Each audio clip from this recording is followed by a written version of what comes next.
Welcome to the second session of the Moodle in Training Material Library webinar series. This webinar was designed to enhance your experience using the main instructional tools that are available to you through IUOE. Today's session is all about navigating Moodle and the TML. My name is Megan, and I am the Director of Innovation at Alive Tech. I've been working closely with the union for the past 2 years and have worked on projects such as the Tower Cranes curriculum, the recently announced forklift curriculum, and now I'm working with excavators. Hello, I'm Cassandra, the Director of Client Services at Alive Tech. I'm approaching my 20th year in e-learning at Alive Tech, and I've worn many hats over the years. I've worked on IUE projects since 2009 as a course developer, and now I co-lead the technical team that hosts, maintains, supports Moodle and its users, and now also supports the TML. It's nice to see returning attendees and new ones too. A few housekeeping items. Today's webinar will take about an hour, including the questions and answers portion. Participants are in listen-only mode, and you may type questions into the chat box, and we'll have a Q&A session for the second half of today's session. So we have planned several sessions through to July, and once we move into August, we'll be moving into a little bit more advanced topics such as reports and content creation, a lot of which were topics that were asked for by some of you in our last webinar. So at the end of this webinar, we will be asking you again if there's any other topics you'd like for us to start including moving forward. And we'll be excited to bring you some new content that's more specific to what you're looking for. Today's session will be available on the IUOE NTF support YouTube page. And you can access support by clicking any support link that you see, whether logged into Moodle or not. So after clicking support, you land on the support site. At the top is a link to the YouTube videos. And while we're here, there are several sections on the support site where you can view self-help. There's text instructions, there's embedded videos as well. You can view site announcements. You can view when there's going to be downtime or upgrades, and as well as submit a support ticket. The 4 buttons that you see at the bottom allow you to jump to a section that may have solutions that are tailored to your position or your role. So for instance, click instructor/teacher to learn how to build a quiz, click admin/manager, how to create an account. We're here to support you through Moodle and the TML. So in this webinar today, we're going to have 3 main points that we're going to cover. First, we're going to look at navigating the collections inside of the TML system. We're also going to look at how to upload new content to the TML and the overall TML dashboard. And then we'll end our session talking about site and course administration within Moodle. So let's look at the TML system. Last time we went through how to access it, but in case you weren't able to be here or you need a little refresher, we have this slide I'll leave up on screen for a few minutes. I'm going to send out a quick poll. If you could please let me know if you have access to the TML or if you're not sure. This will help us help you get access. So as a reminder, to get to the TML, you have to go to the iuoe.org website and click on training.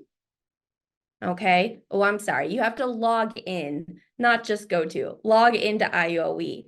Because if you're not logged in, you will not see this tab under training. Once you get logged in and are on the training site, you'll see that you have the training management library on the side. Okay, click that, and then you'll have the option of viewing the library or going into the actual dashboard. So we are going to start with viewing the library. Great. I see a few people have access, a few don't, and a couple are going to try it afterwards. So if you do not have access, we will be reaching out to you after the webinar just to make sure that you get access as soon as possible. So once you've gone into the library, this is what you're going to see. Okay, when you first enter, you're going to see the top 3 collections, and this is based off of popularity, which collections are being viewed most and downloaded the most on the TML system. Okay, if you already know what it is that you are searching for, you can use the search tool up in the top right corner. This is where you can type in keywords that you want to help find specific content. The only problem here is if you don't search the correct word, you might have a little bit of issue finding some of that content. Okay, so great resource if you know what the collection is called, or if you want a broad term like forklift or tower crane, this will bring up anything that has to do with those topics.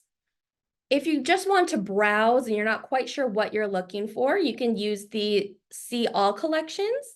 This button will give you access to all the collections that are in the TML system at this time, and you can put those into alphabetical order or by date created, and just view the entire list.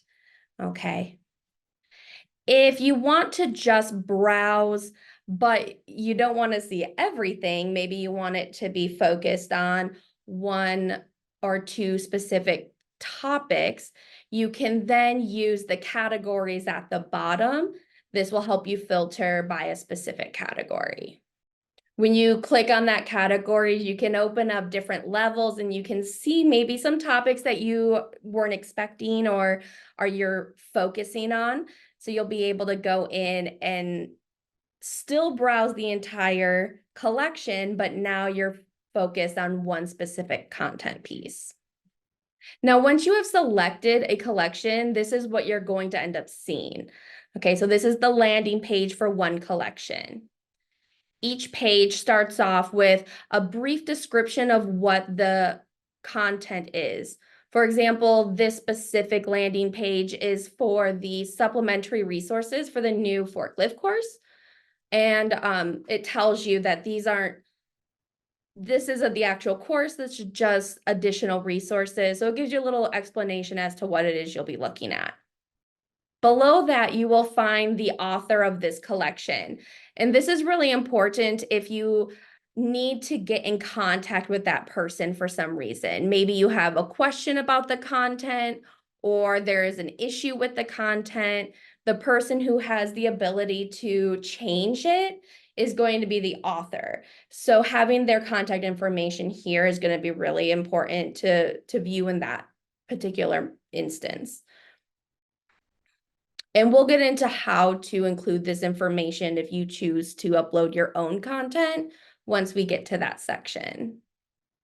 Below all of that is the actual content of the collection. And it's broken down into documents, videos, and links, anything that you might want to look at. If you were to click on the magnifying glass, you'd be able to view a preview of that document and see what's inside of it. If you click on the actual document itself, you can download that individual piece of the collection. So by clicking on one document, you'd be able to download that one document. If you want to download the entire collection, there is a button for that at the top that's labeled Download Collection. It'll download everything for you into a nice, tidy little zip file that you can save onto your own computer. This last piece is a really interesting feature. It's a really great feature for sharing content within the TML with someone who doesn't have access to the TML. So the TML, remember, is just for instructors and training directors. Students don't have access to the TML. So this is a way you could share some of your content with a student for a short period of time. When you click on that share file, you are given this little pop-up, and in the pop-up, you have a spot for emails that you would like to share it with. So any of the students or people you would like to share this document with, you'd have to add their email here. You also have the option of putting an expiration date on the link that you send them. This will give them access for a specific amount of time that you get to choose. So if you wanted it to be for the next 24 hours or for the length of your course, you can set that here, and that would give them a set deadline for accessing that content. And then below is a list of all of the documents that are available in that specific collection. And you can pick and choose which ones you want to share. So you don't have to share the entire collection. You can share one document or two. What I will say though is you need to pay close attention to the names of the documents, because if you accidentally, you can accidentally send something if you don't want it to be sent, such as an answer key. It's important to pay close attention to make sure that you don't accidentally select something that shouldn't be shared with a student. But if there are resources in here that you want to share, this is a great way to send them digitally instead of having to print out a lot of documents. All right, so now let's switch over to uploading your own content into the TML. In order to do this, you have to back out into the IUOE page, and then you would go to training management, the same as accessing the library itself, except this time you would click on access the dashboard. Inside of the dashboard, this is what you're going to see. So there are a lot of different buttons here that we need to break down and discuss what each one is for. The first one is your instructor profile. This is where you identify who you are as the collection author. So that area that is shown to the shown in the actual TML, this is where you would put that information. So you'd put your name and then how they should contact you, okay? And so this is ours for a live tech, and this is what it looked like inside the actual collection. Once you have set up your instructor profile, the button next to it is create a new collection. This is where you would go to create a new collection to share with everyone inside the TML. And we'll look into the details of that in just a minute. Once you have added a new collection, we have the request button. This is where you're going to show, underneath that will show all of the collections that you have submitted for approval, okay? Your collections won't just get uploaded into the TML system directly. Instead, they're going to be reviewed by someone at IUOE who has that level of access. So each part of IUOE has a specific person in charge of reviewing these documents. So if you're H&P, it would go to the H&P reviewer. If you are stationary, it would go to the stationary reviewer. Once they have requested it, or once you have requested and they've approved, it would go to the approved tab. That's where you'd see anything that you have gotten approval on.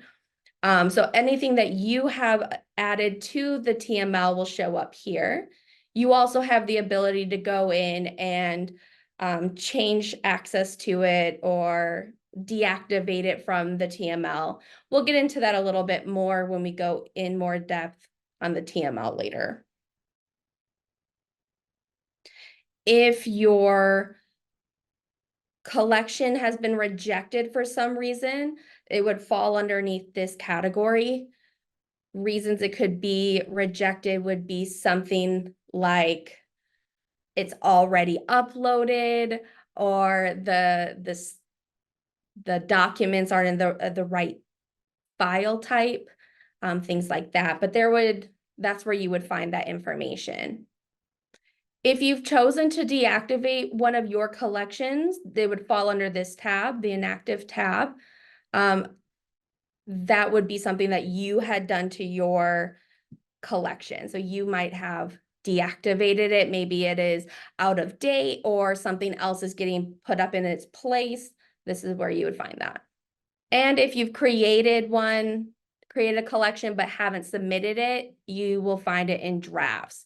So for example, if you go and create a collection and come back to your dashboard and you don't see anything under requests, there's a good chance that maybe you didn't click the submit button. Maybe you click the save button instead. So you might want to check here to see if it is in that location. All right. So when you go to create a collection, you're going to open up this page, and there's a lot of different parts on here to review. First thing would be the information section. So this is where you would put the name of your collection, something that is easy for others to identify. If it's a specific type of machinery or equipment, you could use that as its name to make it stand out. Below it, you would put the description. So explaining whether or not this is a full course or these extra resources that could be used. That would go underneath collection description. Next to that, you have a spot for a cover image that'll make it stand out and pop on the page, make it easy for people to view and see. Under category, this is where you can choose what category it falls under. Is it H&P? Is it stationary? Under H&P, is it a specific thing like earth moving? You can categorize your collection to make it easier for other people to find when they're navigating the TML system. Tags are keywords that people might search for that will make your collection pop up. So picking a set of words that are going to relate back to the topic and help someone else find it. So maybe they need something, forgive me, I keep using tower cranes because that is the course that I'm most familiar with. But if they need to find outriggers or derricks or something like that, we could add those tags here. So if anybody searches one of those words, your collection will pop up. Once you have submitted those, you would add your collection files below. Okay, these can be PDF, Word documents, JPEGs, PNGs, MPGs, and MOVs. So those are the styles, which it does tell you underneath here. You can drag your content or click on it and upload the way that you would upload documents on any other site. One piece of advice I have is I wouldn't spend a ton of time setting up a file structure. Don't worry about getting the file structure perfect when trying to upload a collection. The TML system organizes based off of type of content. So the most important thing for your documents that you're adding is that you are naming them properly. So make sure when you go in, you are choosing a naming structure of the documents that'll be most helpful for uploading a file. Okay, make it easiest for someone else to know what that file is.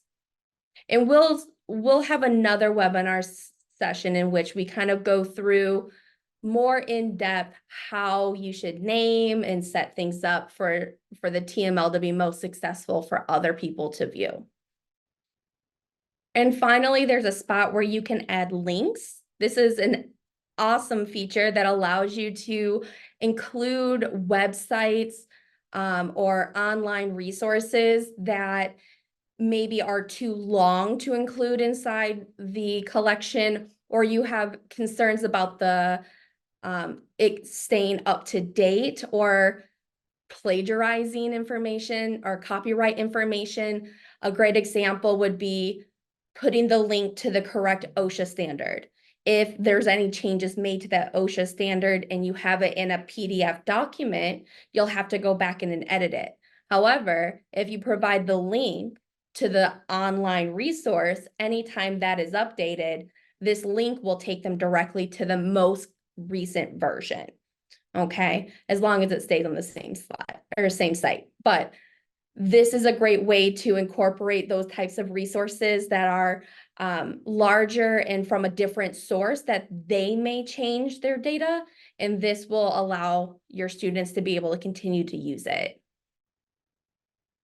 All right, so we have done a brief overview of the TML system. Let's go ahead and take a second. If there's any questions that you have about utilizing the TML, this would be the time to get those answered. To ask a question, you can click Q&A in the Zoom player, and your question will pop up, or you can wait to the very end and we will have another Q&A at the very end. Okay, I don't see any coming through. Let's carry on. All right, I'm going to pick it up and share my screen. Now that you know how to share and download content from the TML, let's explore Moodle. But first, do you know how to get to your Moodle site?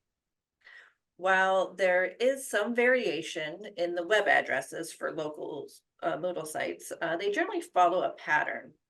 And that pattern is local, then the number, .iuentf.training. So local 9 would be local9.iuentf.training. Local 406 would be local 406.iuentf.training. If you do not know how to access your Moodle site, please let us know in the chat. You can access the Q&A. And we'll send you a follow-up email with a link to the site and to your username. And we can also reset your password if needed. Megan has put up a poll to see if you can access your Moodle site. It looks like everyone can. Great. Now inside Moodle, we're going to focus on the site and course administration areas. Not all of today's attendees will have access to both. So before we explore the site administration and course administration, let's first identify who has access to what. The role of the account determines what it has access to. Starting at the most restrictive level, all accounts start off as a student account. The reason is there's always going to be more student accounts, more learners on your site than any other role, hopefully. These are your members, your apprentices, your community partners, anyone who you want to take a course on your site. Students have access to course content and activities, but only for the courses that you or a manager enrolls them into. The next role is teacher. This is usually a trainer, an instructor, a facilitator, any person grading or facilitating the course. A teacher can enroll users, grade assignments, host Zoom meetings, pull reports, build activities, upload content, basically anything that it takes to conduct a course. Within this role is a more restrictive version, which is called the non-editing teacher. While this role is a teacher role, it cannot add, edit, or delete content. So it can still grade, it can still interact with the learners. It just can't change the course in any meaningful way. A manager might enroll someone as a non-editing teacher if they are new or just filling in temporarily for someone else. Both teacher and non-editing teacher must be enrolled into a course to access it. So who does all of this enrolling? Managers, training directors, administrators, business managers, and others usually have a manager account. Managers do everything a teacher can and more. So unlike other roles, managers never have to be enrolled into a course. They can pop in and out as they see fit. Managers have access to site administration. Teachers have access to course administration, and students have access to course content. So a manager is your admin for the site. Now that we know who can access what, let's focus on what we can do in the site and course administration areas. Site administration is the place to create and manage users, create and manage courses, adjust site-wide settings, and more. Now, course administration is the place that you go to do anything inside of a course. Here you can enroll users, access the gradebook to view submissions, view grades, export the gradebook, create, manage content, add activities and resources, access reports and set completion criteria, and so much more. So first we'll start with site administration. So listen up, anyone with a manager access. So in today's session, we'll provide an overview of the 4 most popular areas of site administration. That's going to be users. You can see at the top, next to users is courses. Then we move on to the default dashboard page. That's that page that you first see when you log into Moodle. And then finally, site home settings. There's a lot more that managers you have access to. These are just going to be the 4 top spots. So after clicking users up at the top there, you'll most likely be going to one of 4 areas. First, the first link at the top is browse list of users. And this contains all of your site's users accounts, no matter their level, managers, teachers, non-editing teachers, students, everybody.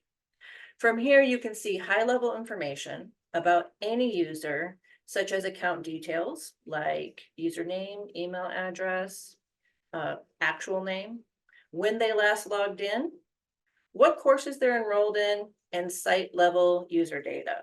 Here, you can also reset passwords, suspend accounts, delete accounts. Now, suspend or delete an account, that is a decision up to you. One use case I can relay to you to suspend instead of delete, because once you delete someone from the system, they're out of the system. They take their data out the door with them. So let's say you have a member who is late on paying their dues. Instead of deleting them because you anticipate them paying their dues, suspend their account. That just puts a temporary hold on their account so they can't actually interact with the trainings, but all their data stays intact, including their grades and when they last accessed. Then when they're good again, then you can reactivate their account, and they pick up right back where they left off. All their progress, their grades, all remains in the system. But that choice is up to you. If someone leaves the union completely, go ahead and delete them.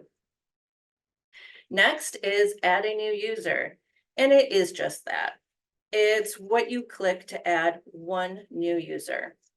There's 3 things that you need to create an account, and that's first name, last name, and email address, which it's also recommended that you use the email address as the username, but that's also up to your logo.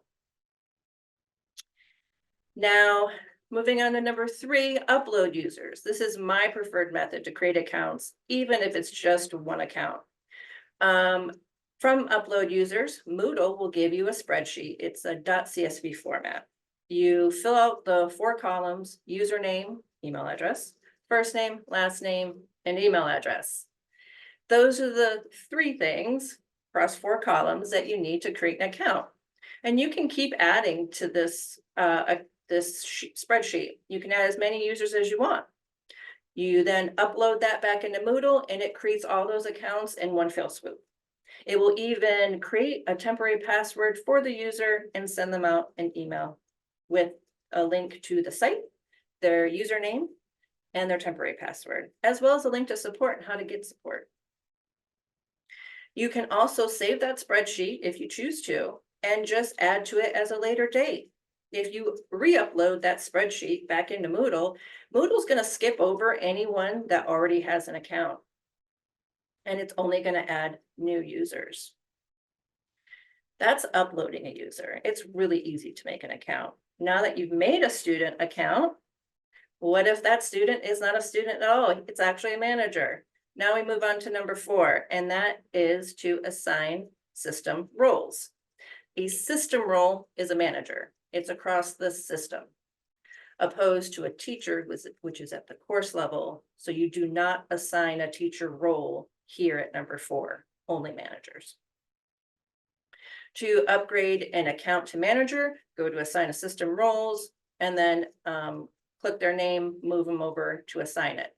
This is also where you go to downgrade an account from a manager. So if someone is no longer a manager, now they move to just a teacher, or maybe just having an account in the system without any administrative rights, go ahead and downgrade them from that area as well.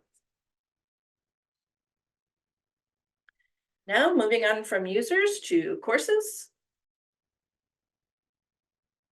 There's a lot of links that you can do from here, but really just click number 1, manage courses and categories. From here, you can do most of the other links already on this page. You can add, delete, copy, rename, hide, show, and move around categories and courses.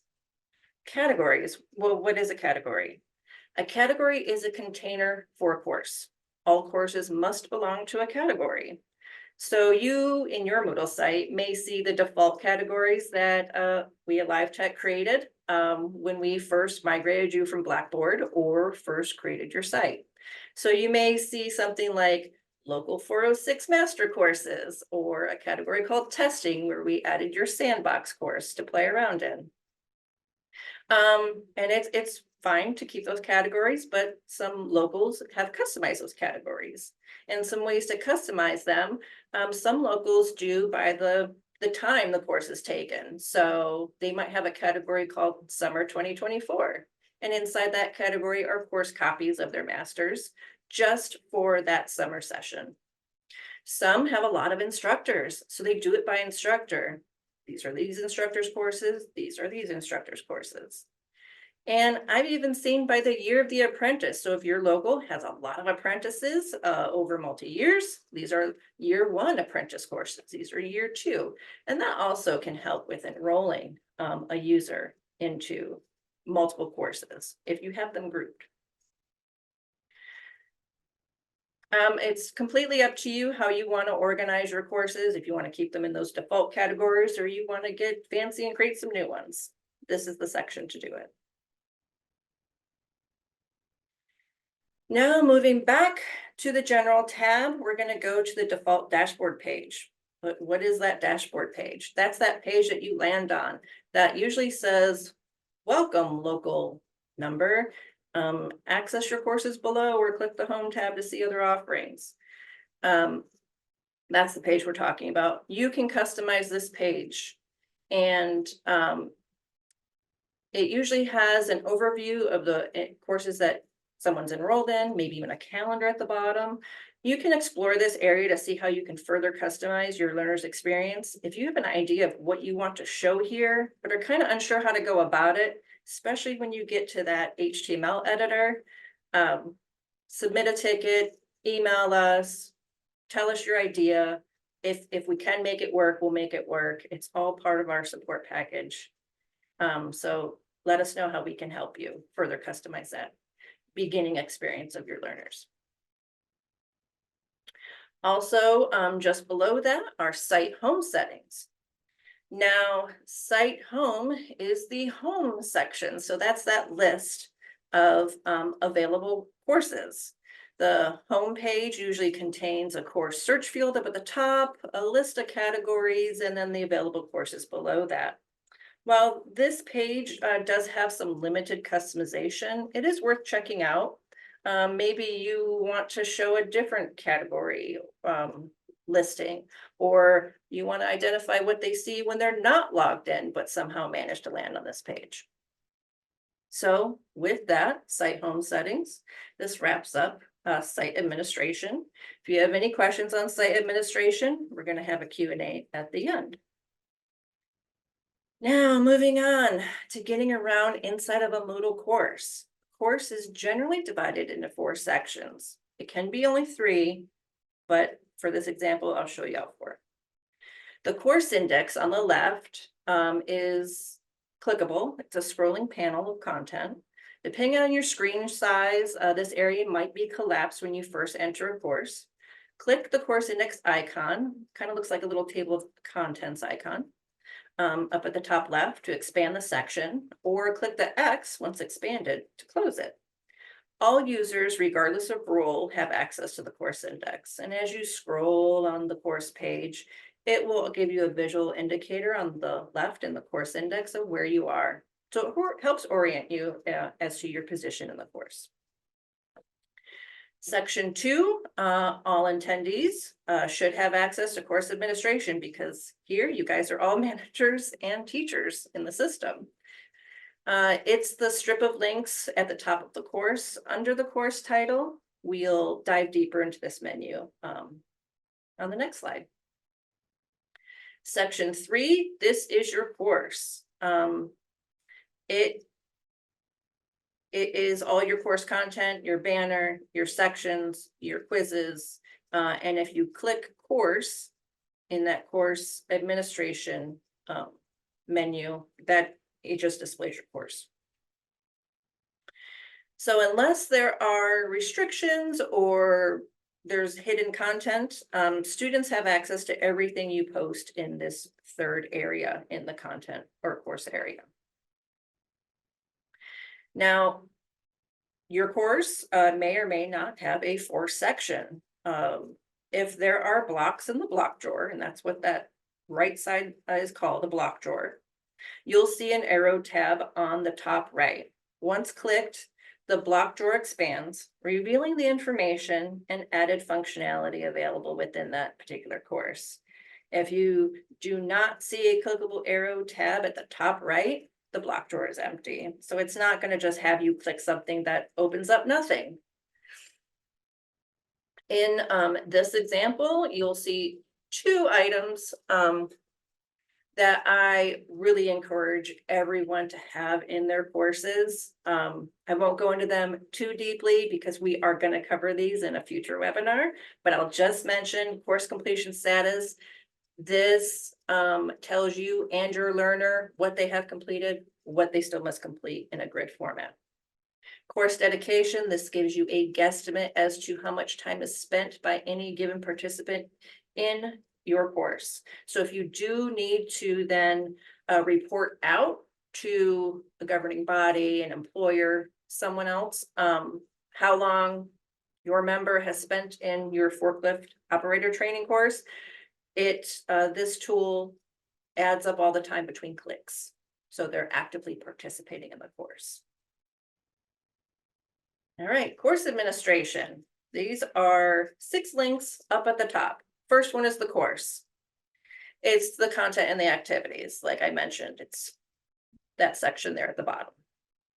The second spot is settings. These are course settings that were at the time set when the course was created.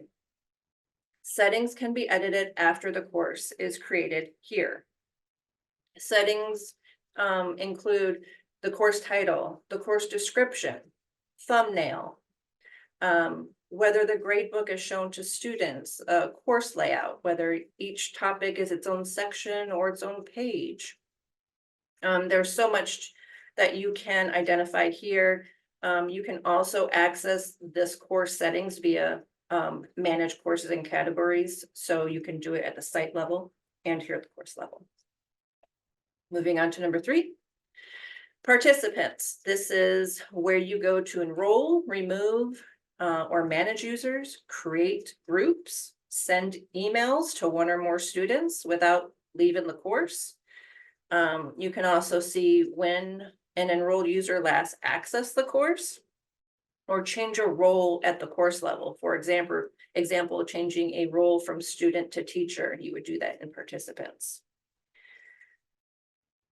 One thing I will say is if you don't see the ability to email or message students from participants. It may just not be enabled for your site. And right after this, we'll pop over to Moodle live and I can kind of show you. And then if you don't see that functionality, just let us know. We'll turn it on for you if you're interested. One thing, how I would use that mailing feature, especially in participants, I would filter. If my class started, it's been a week or two, and I feel like there's some students who've never logged in. I'm going to go to participants. I'm going to sort the last accessed column, see who never has logged into the course. I'm going to select them and then send them a message to see how I can assist. Maybe they don't know their password. Maybe they're busy. Maybe they're not interested in the course. Moving on to number 4, grades. This is your grade book. This is where you view grades for graded activities. If an activity is graded, it's going to be here. You can adjust the gradebook setup to customize the weights for graded items, add categories for the graded activities or other graded items. And you can also download the gradebook to export for offline record keeping. Number 5 is reports, user logs, just for this particular course, not for the site. User logs record every click by every person in the course, whether you're a manager, a teacher, everybody. Other reports in this section can inform you as to how your students are interacting with your content, their progress. And we are going to have a webinar just on reports and the data you can extract back out from Moodle. On the end is the More menu. And this is kind of just a hodgepodge of functionality here that they just put on the end. So you can do things like jump to your quiz question bank, identify what it takes to complete your course. You can import content from another Moodle course. So let's say you created a survey in a course. Don't recreate that survey in every other course you want to use it into. Just import that one little section into your course, and you would do that here from the More menu. You can also back up a course, and what a backup is it puts your Moodle course into a file format called .mbz, and with that file format you can download it and just put it on a shelf, save it. It's your backup of the course. Or if the session ends and you don't want to keep this course in Moodle, maybe you just want to download it, preserve all the grades and activities, and just kind of set it aside until you need it again. You can do that. Or you can just keep a closed course in Moodle. You can have as many courses, as much data and content and users on your site as you'd like. Another use for the backup is to share your course with another Moodle site. So let's say Job Corps created the ELDT course, driver's training course, and they were so kind to share this great course with our locals. So what they did is had us go in their Moodle site. So I made a backup of that course. I take that backup and then I restore that backup on another Moodle site. All right, those are the 6 main areas. So let's jump over to Moodle to do a little bit more digging. And we have 14 minutes left, and I want to make sure we spend at least a couple minutes on your questions and answers. If you submit a question and we don't get to it, we will follow up with you over email, or we can schedule a breakout meeting. Okay, so after logging in, this is your dashboard page. So this is what I said when managers, you go to your default dashboard page. This is completely editable. Here's your course overview. I'm logged in as a manager, so I'm not enrolled in any course because I don't have to be. And then we have a calendar down here. Moving on to home, this is where you access those site home settings, and you can alter how this page looks. We have our category here, summer 2024. We can also use the search. And then here are other two courses.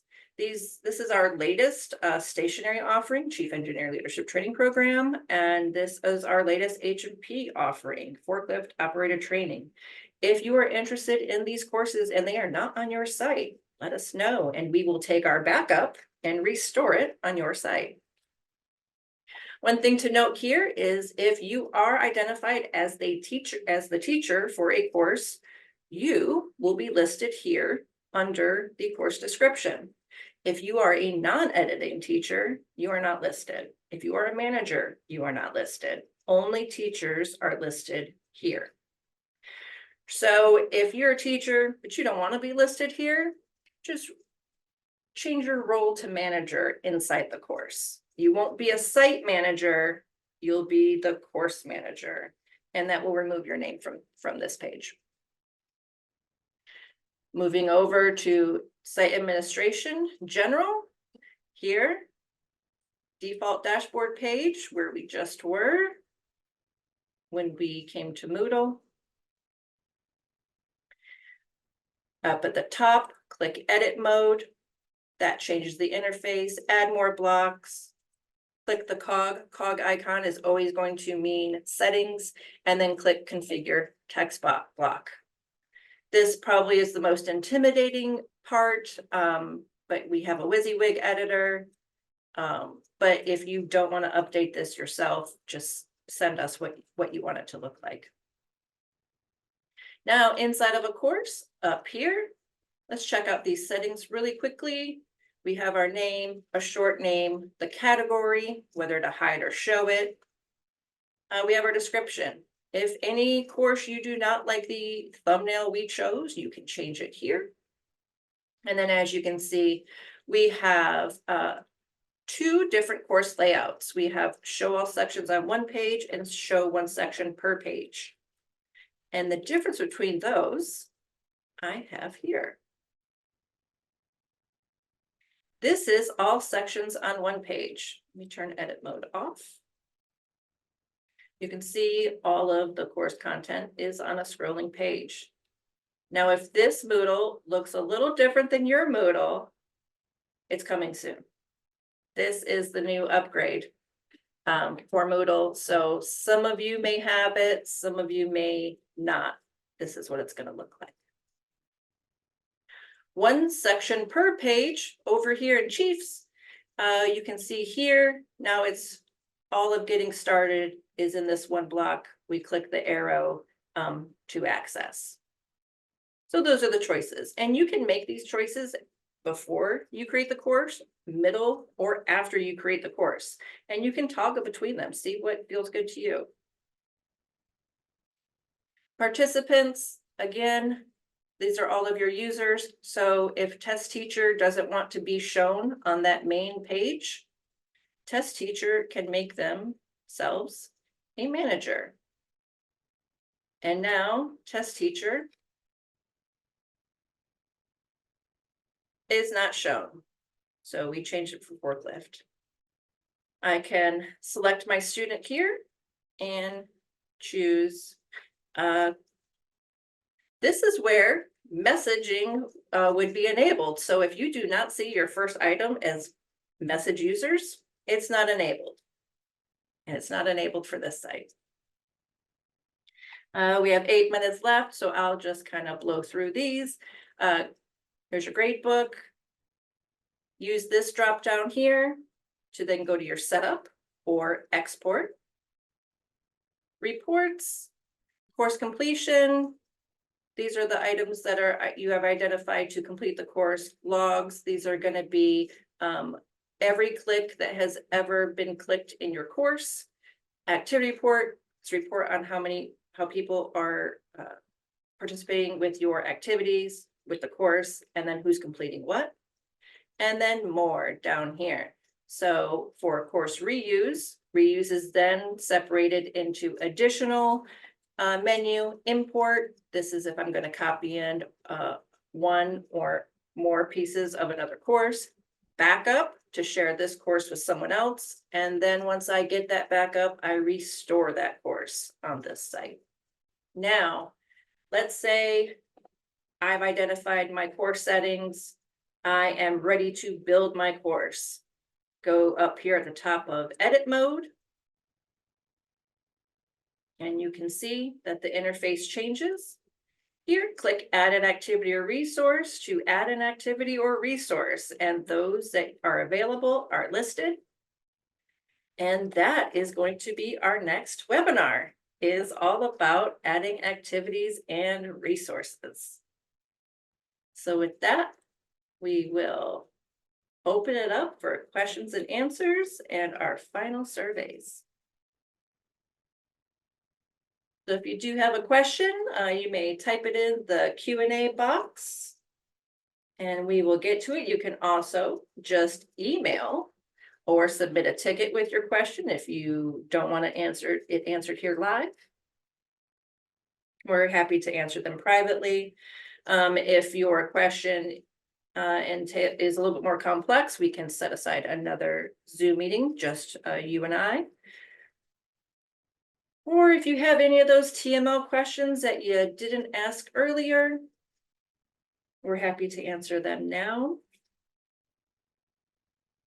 We had a couple questions earlier about the finer details of the TML system.